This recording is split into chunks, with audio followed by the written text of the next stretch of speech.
Congratulations on the film. As a fan of the books, I was so nervous watching this. I'm like, I don't know, they better get it right, they better get it right. And at the end, I was like exhaled. I'm like, okay, they got it right. They got the perfect Tessa, they got the perfect Hardin, perfect screenplay that you worked on. There's a lot of pressure for, I mean, people that are even bigger fans than me. What was that like? I feel like with this sort of thing, there's always a responsibility to get it right when you have a really big story or a really big fan base. But it's just important not to feel pressured by that, because if you, I feel like if you're an actor and you feel insecure or you feel unconfident, is that a word? Unconfident? Mm-hmm. You don't feel confident about what you're doing, then it's not. Well, then it's not good acting. So yeah, so it's a responsibility, but I think you just have to.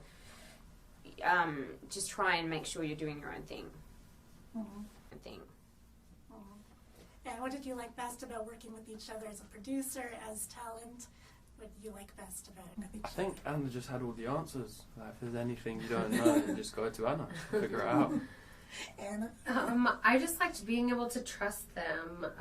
And of course there were some things like if, you know, somebody was telling Hero to hit like the vape pen at the party, and I'm like, Hardin doesn't smoke. So like little things like that, but then I knew that I could trust them as the characters. I didn't have to be so like, I could just watch everybody else in the shot and watch what they're doing. And you've been on this whirlwind press tour. You've been all over. What have you learned about each other on this tour that you didn't know before? That you guys put water on your toothbrush before you put toothpaste on it. Which is madness. I feel like we've learned each other's answers to every potential question in the history of the world. Like we could sit in here and do each other's could answer their interviews questions. 100%. Yes. Next one, you guys should do each other's Yeah. Yeah, totally.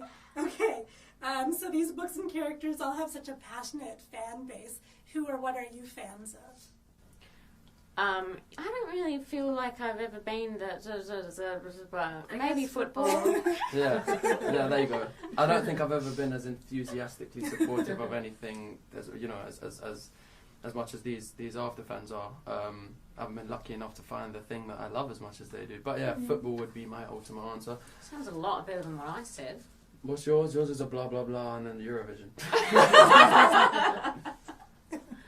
What's Anna's answer? I forgot. Oh no. Was it again nothing? I feel like I change it to different things. Change it. I don't know. I find like different things I'm a fan of. Right now, I am a fan of the Roswell remake. Not as much as people are a fan of After, I guess. But I love the show. I love K-dramas and K-pop bands. That's my thing right now. And a variation of who do you love, who do you admire in your different industries? So many people. I wouldn't be able to. Just so many people. I'll always go back to Meryl because she's Meryl.